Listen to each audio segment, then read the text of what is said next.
Volvemos ahora a 23, luego de esa extraordinaria demostración física. Y vamos a hablar en los próximos minutos de la situación que se presenta en Brasil, que se ha convertido en el foco de atención no solamente de nuestra región, sino de gran parte del mundo, a raíz de esa decisión que ha determinado que Lula da Silva tenga como destino una prisión en el estado de Curitiba, en la ciudad de Curitiba, durante 12 años y un mes, de acuerdo a la sentencia dispuesta por un juez. Y vamos a hablar de este panorama con el analista Marcelo Silva, a quien damos las buenas noches y la bienvenida. Juan Pablo, qué gusto. Siempre es un privilegio estar en Hora 23. Para nosotros contar con tu presencia, Lula da Silva. Hoy la imagen que se esperaba en todo el planeta era la de Lula da Silva ingresando posiblemente a prisión. Desde luego no era predecible saber si hubiera sido posible captar esa imagen, pero de alguna manera hubiera sido el suceso del día. Eso no ha ocurrido, de acuerdo a lo que se está registrando como informaciones en Brasil. En esta jornada la policía ha decidido no aplicar la orden de prisión. Hay negociaciones para establecer las condiciones y lo más posible es que mañana sí se efectivice la orden de prisión para Lula da Silva. Pero en cambio, la imagen alternativa del día ha sido una corta aparición de Lula da Silva en la sede de los metalúrgicos de Sao Paulo, donde se encuentra refugiado. Una imagen que fue tomada por algún compañero de Lula de su entorno, se lo ve en el balcón. Vamos a ver esa imagen que sustituye a la que el mundo esperaba hoy.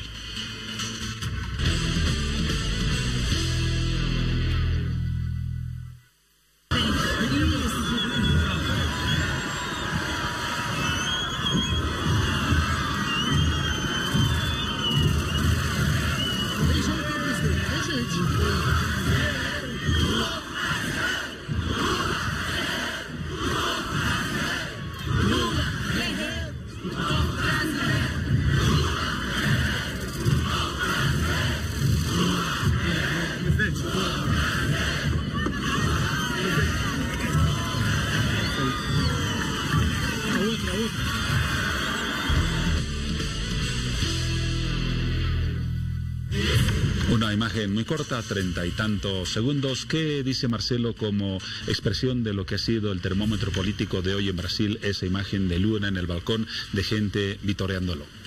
Un Brasil con incertidumbre, ¿ah? Con incertidumbre, pero además, yo diría, pendiente de lo que va a pasar en las próximas horas. Según trascienden algunas fuentes, Lula está negociando ya el entregarse mañana, después de la misa que va a celebrarse en honor al homenaje que se le hace cada año a la muerte de su esposa, su última esposa, compañera además de lucha en el PT. Probablemente lo que se esté negociando es eso, que sea después de la misa, y también el lugar de la prisión. Se había hablado de Curitiba, en realidad la orden de aprehensión está en Curitiba. Así lo estableció el juez. Así es, pero es probable que se pueda negociar, eso es lo que la misma Policía Federal del Brasil ha establecido, tal vez la prisión en Sao Paulo, ¿no? Un elemento que lo permitiría estar mucho más cerca del poder político. Y en esta negociación hay advertencias y también respuestas de uno y otro lado. Por ejemplo, la justicia ha dicho que si hasta mañana no se efectiviza la orden judicial, Lula podría perder los privilegios que se le ha concedido, una celda propia, no tener relación próxima con los presos, perdería eso si no se llega a un acuerdo. Parte de la negociación, me imagino. Es parte de la negociación, pero también no te olvides que la Policía Federal de Brasil ha dicho en las últimas horas que lo que quiere es de que este asunto termine en paz. No te olvides que hay muchos seguidores de Lula que ante una posible resistencia, que por supuesto no tendría un horizonte de visibilidad largo tampoco, ¿verdad? Las Fuerzas Armadas, las fuerzas del orden han expresado su obediencia a los dictámenes y a los fallos de la justicia del Brasil, por lo tanto no habría mayor drama en el tema de conflictividad, pero no está exento de que eso suceda. Entonces lo que quiere la policía es de que la aprehensión se efectivice en paz, en tranquilidad, ¿no? De mutuo acuerdo, si tú quieres. Hasta este momento hemos hablado con Marcelo Silva de aspectos casi procedimentales de lo que ha sido hoy la noticia Lula. Vamos a hablar más adelante de los temas de fondo que se esconden tras esa decisión o que están expuestos en todo el planeta. Pero antes, Marcelo, un juego de palabras para despertar a la audiencia a esta hora. Claro que sí. Te voy a dar algunos conceptos para una respuesta breve a propósito de este panorama que se presenta en Brasil. ¿Qué nos dice hoy en América Latina el término corrupción? Yavalato, sistemas políticos. Lula da Silva. Podía haber sido un gran héroe y está terminando como un villano. Petrobras. Corrupción, Yavalato. Cristina Kirchner. Podía haber sido una heroína, también puede terminar como una villana. El socialismo del siglo XXI. Pasando por el momento más difícil de su historia. La soledad regional de la figura de Maduro y la de Evo Morales en esa corriente. Todavía es un incierto. En el caso de Bolivia, Evo Morales es fuerte. En el caso de Venezuela, Maduro tiene todavía los elementos para aferrarse al poder. ¿Otras opciones políticas que han llegado al poder en la región? Derecha, extrema, Macri, Argentina, y algunos gobiernos de centro, moderados, ¿no?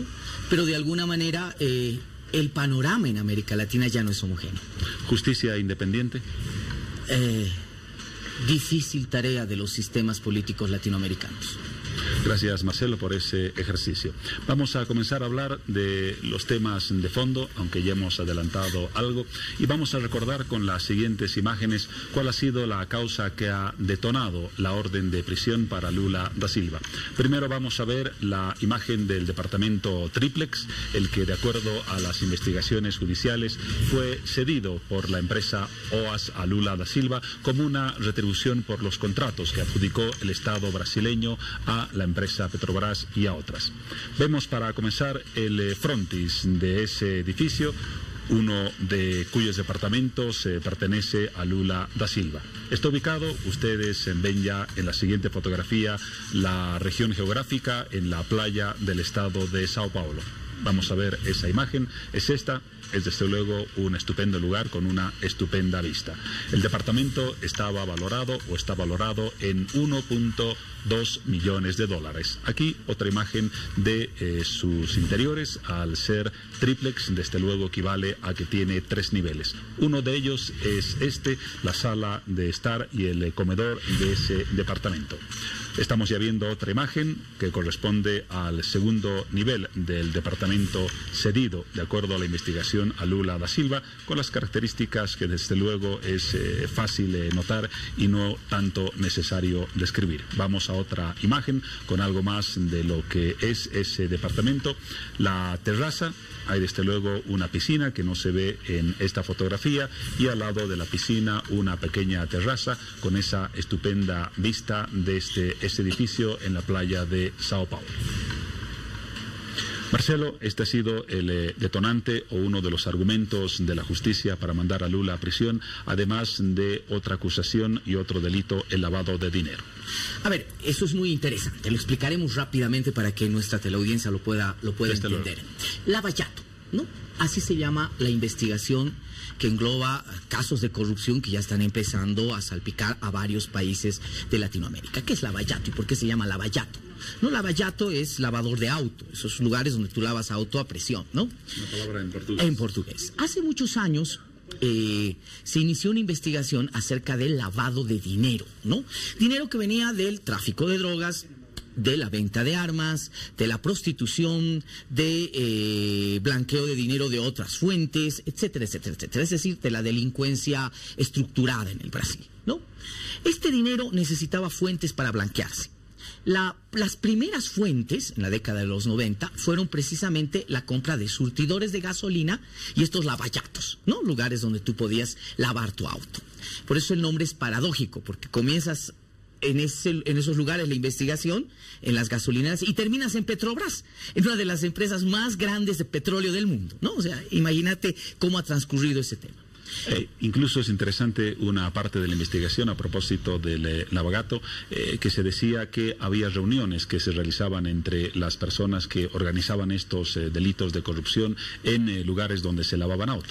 Así es, así es. Bueno, la investigación empezó a ver el tema de los lavados de auto, de las gasolineras, y fue creciendo hasta que ya por este siglo, 2000, 2004, 2005, se empezaron a ver elementos de la penetración de estos dineros a entidades estatales, fundamentalmente Petrobras, ¿no?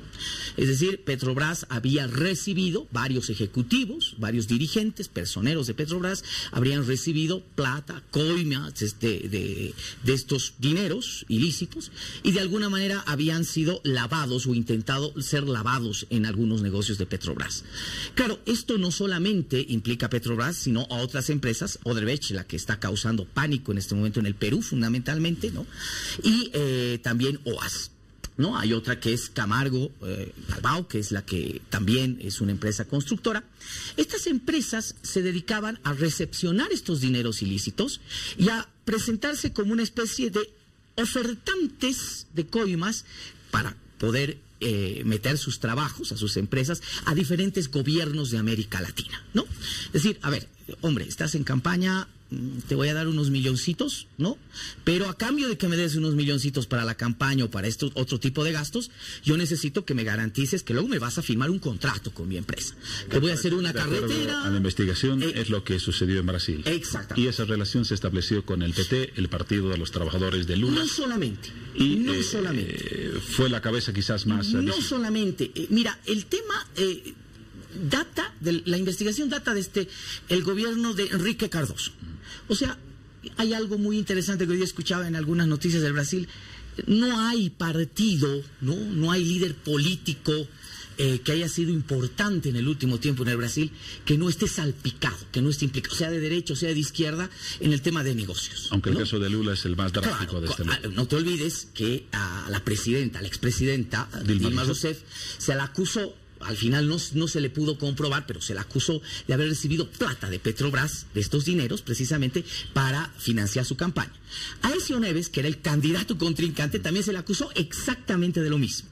Ambas investigaciones, si no me equivoco, están archivadas. Por lo menos la de Aécio Neves sí está archivada por falta de pruebas, ¿no? Esos son los antecedentes que luego nos permiten derivar en la situación de la investigación de este último tiempo con el compromiso de Lula da Silva, el PT y su gobierno en este tipo de actos. Así es. Bueno, en realidad se agarra la arista más pequeña, porque se establece, se agarra al presidente de OAS, ¿no? La empresa a la cual se le está acusando precisamente de que habría cedido como coima este triplex, ¿no? El que estamos viendo y él dice, evidentemente, yo le he dado esto a Lula, no está con su nombre y apellido, no está registrado a su nombre, pero él hacía uso, él podía hacer usufructo del departamento y lo que él quería es que no exista ningún tipo de prueba. Esa es la única prueba en este momento consistente, ¿no?, sobre un elemento concreto hacia Lula da Silva, la declaración del expresidente de OAS. Bueno, y ahí está, esto deviene en lo que ha significado el juzgamiento de Lula, primero la investigación, luego el juzgamiento, la sanción en una primera instancia y en una segunda instancia en enero, que fue, yo creo, la definitiva. ¿Por qué razón, Juan Pablo? Porque en el Brasil, y mira, el diablo no sabe para quién trabaja, en el gobierno de Lula se establece una ley, una reforma a la ley electoral, que se llama la ficha blanca, donde se establece que aquel candidato que quiera participar en elecciones no deba tener condena en segunda instancia, ¿no? O sea, Lula hace una ley que luego le va a caer al mismo en su contra, ¿no? Entonces, es muy predecible que el Tribunal Electoral Federal del Brasil, una vez que terminen las inscripciones en agosto, el 15 de agosto terminan las inscripciones en el Brasil, recibe impugnaciones, y es que el PT insiste con llevar a Lula de candidato, y todo estaría dicho en el sentido de que anularía su candidatura, ¿no? Entonces, Lula, lo más probable en este momento es de que no sea ya candidato a la presidencia en el Brasil. Para las elecciones de octubre. Y a propósito de ese departamento que veíamos, no es un inmueble el único caso en referencia a Lula que ha causado alguna desgracia a un político latinoamericano. Tal vez recuerdas el caso de Enrique Peña Nieto, la denominada Casa Blanca. Para los televidentes que quizás no conocen el caso, una casa valorada en mucho más que la propiedad de Lula da Silva, que de acuerdo a investigaciones iniciadas por la periodista Carmen Aristegui, habría sido también cedida a la familia por un consorcio, el consorcio IGA, que había tenido negocios multimillonarios con Peña Nieto cuando él era gobernador de otro estado antes de convertirse en presidente. Así es. No llegó a la renuncia, pero fue un escándalo político monumental en México. Ha pasado con Macri, en el tema de las empresas de Macri, ha pasado con los últimos presidentes del Perú. tienes tú elementos muy importantes de antecedentes de estos casos de corrupción, pero fíjate un detalle, ¿no? La corrupción es muy difícil de que te deje recibos, facturas, y llama la atención de que precisamente sean estos elementos que parecen pequeños en cantidad a los montos que supuestamente se están manejando. Se está hablando de 10 millones de dólares al menos en el caso de Lula, de OAS. Se está hablando en triple o cuatriple de dinero en diferentes otros negocios, que sea por un departamentito de 1 millón, o a Dilma no se le haya encontrado más responsabilidad que haber mentido en un informe fiscal, porque al final la destitución, el impeachment que sufrió Dilma Rousseff no fue por el caso Petrobras, fue porque mintió en un informe fiscal, dijo hay más plata de la que tenemos, y el Parlamento Federal brasilero la destituyó. Entonces es una especie de ¿cómo te podría decir? Investigación donde se trata de encontrar estas aristas pequeñas, ¿no? La lógica un poco de la investigación a nivel CIA.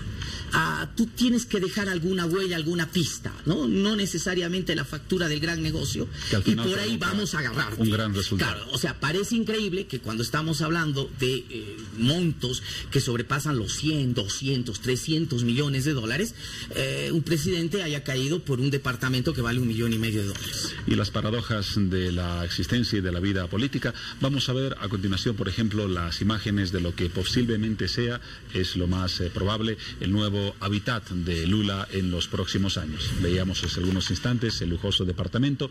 Aquí las fotografías de lo que es la prisión de Curitiba, donde probablemente vaya a dar el expresidente brasileño. Esta es la área de ingreso o el área de ingreso.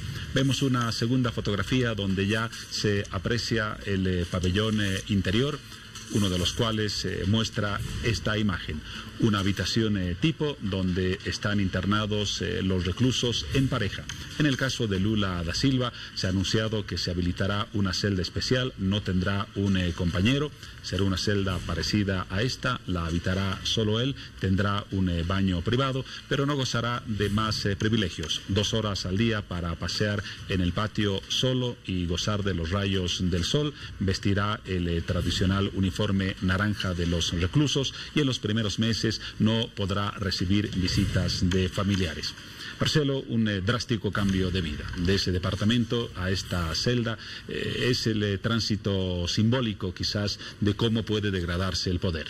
Claro, el gran problema, yo te decía al principio, podía haber sido un héroe, termina como villano, es el hecho de que Lula hace 40 años estuvo en la cárcel, pero fue preso por razones ideológicas, políticas, y luchó contra una dictadura. 38 años exactamente. Sí, exactamente, ¿no? Para redondear 40 años, 38 años donde Lula estaba preso. Fíjate que ahora está por condiciones absolutamente distintas, ¿no?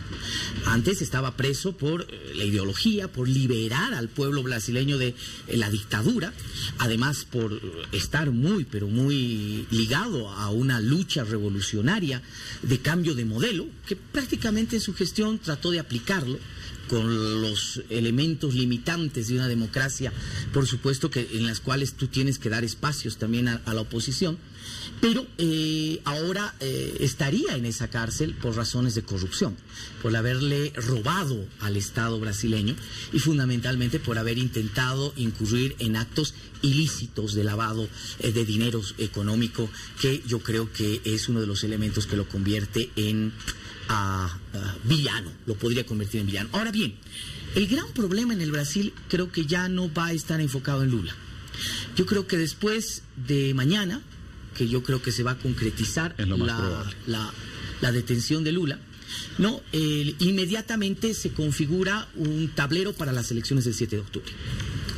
Y yo creo que ahí el PT es el que se queda en incertidumbre, pero además el Brasil podría entrar a una especie de atomización electoral que le podría deparar al próximo presidente del Brasil o presidenta del Brasil un clima de muchísima inestabilidad política. O sea, el gran problema del Brasil en este momento es de que ha vivido un impeachment de Dilma, tiene un gobierno de Temer que también ha estado salpicado por la corrupción, casi Temer sufre el mismo impeachment de Dilma, ¿no?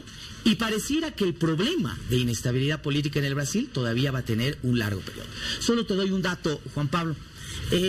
las encuestas preelectorales le daban a Lula un aproximado de 36% de la preferencia electoral. Era, ¿no?, el índice más aproximado. ¿No? Vamos por eso, 35, 36 el promedio de intención de voto. El que le seguía, ¿no?, que es uno de los hombres mucho más radicales de derecha, un ex militar del Brasil, 20%. Solamente alcanzaba el 18%, entre el 18%. Y Marina Silva, que salió en las anteriores elecciones tercera, ¿no?, ya con un 21% en la elección de 2014, ahora apenas llegaba a un 10%, 8 entre 10%, ¿no? O sea, si te das cuenta, si sacas esa ficha principal, estás en un problema de un voto completamente disperso. ¿Y cómo se distribuye? Claro, y cómo se podría distribuir ese voto. Ahora, tú tienes dos posibles reemplazantes en el esquema del PT. Tienes a Wagner, ¿no?, que yo creo que es el más indicado porque es compañero de lucha de Lula, es cofundador con él del PT, pero tiene un gran problema. Fue exgobernador de Bahía. ¿Y qué crees? ¿No? Hay denuncias de corrupción, de un sobreprecio, precisamente en el tema de Odebrecht, ¿no? ¿Y el segundo? El segundo es Havertz, ¿no?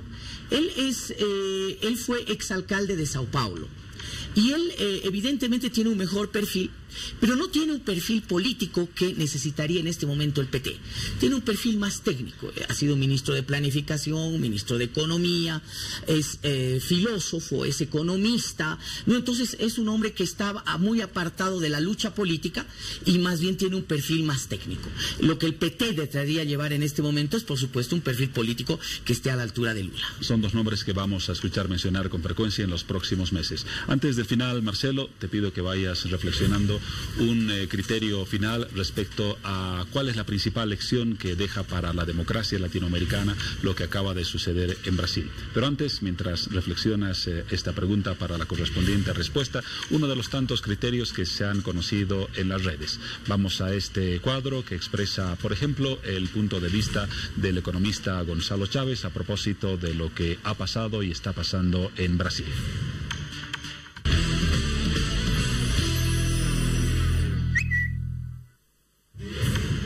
El tuit de Gonzalo Chávez dice: durante 12 años el PT y otra asociación política armaron artimañas de 30.000 millones de dólares, un asalto al erario público. Lula, Dilma, Temer y gran parte del sistema político brasileño es responsable por omisión, incompetencia o complicidad delincuencial de la corrupción.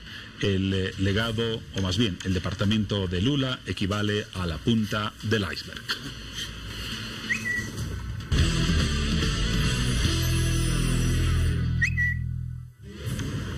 Ese es el análisis de Gonzalo Chávez. Marcelo Silva, para el cierre, la pregunta que anticipaba: ¿cuál es la principal lección para la democracia latinoamericana de lo que estamos viendo y vamos a ver aún en los próximos días en Brasil? Permíteme dos muy cortitas. La primera, Juan Pablo, es el hecho de que por razones políticas o no, eso lo veremos en el lapso de la historia y en la culminación de esta misma investigación judicial que se ha establecido ya,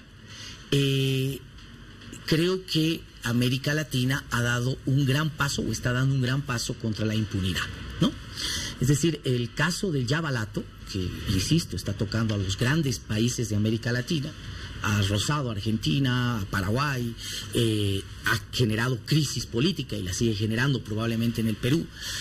El gobierno boliviano ha decidido investigar, crear una comisión para investigar los lazos de Lavallato en Bolivia, y en el Brasil está generando ya una inestabilidad política que lleva más de 4 años, ¿no? Nos demuestran que de alguna manera el ser muy poderoso no te dura por mucho tiempo, ¿no? Conclusión número 1. La número 2, que me parece muy importante, es de que todavía los sistemas políticos latinoamericanos son extremadamente permeables a los actos de corrupción. Y eso significa dos cosas. Una, que no han creado suficientes pirámides fuertes de institucionalidad, no hay instituciones fuertes que sean capaces de hacer contrapeso o de establecer criterios de sanción inmediata a los actos de corrupción o prevención a los actos de corrupción. Y el segundo elemento, el tema de la transparencia, ¿no? Es decir, elementos que recién están saliendo a flote después de 10, 12 años, nos llevan a la idea de que en algún momento, ¿no?, el poder político se ha refugiado en una especie de velo oculto de sus actividades y sus relaciones. Yo creo que ese es un elemento de desafío hoy día del sistema político latinoamericano, crear una institucionalidad muy fuerte, pero también crear mecanismos de transparencia en lo que significa la relación poder político y poder económico. Dos elecciones, dos resultados que quedan como paradigma de lo que puede ser consideraciones para la democracia en el presente y en el futuro en América Latina. Marcelo Silva, muchas gracias por el análisis, la compañía. Ya estaremos pronto escudriñando otro de los muchos temas que seguramente nos van a faltar en nuestro país y en América Latina a propósito de esto que apasiona, que es la política y la democracia. Gracias, Juan Pablo. Privilegio para mí.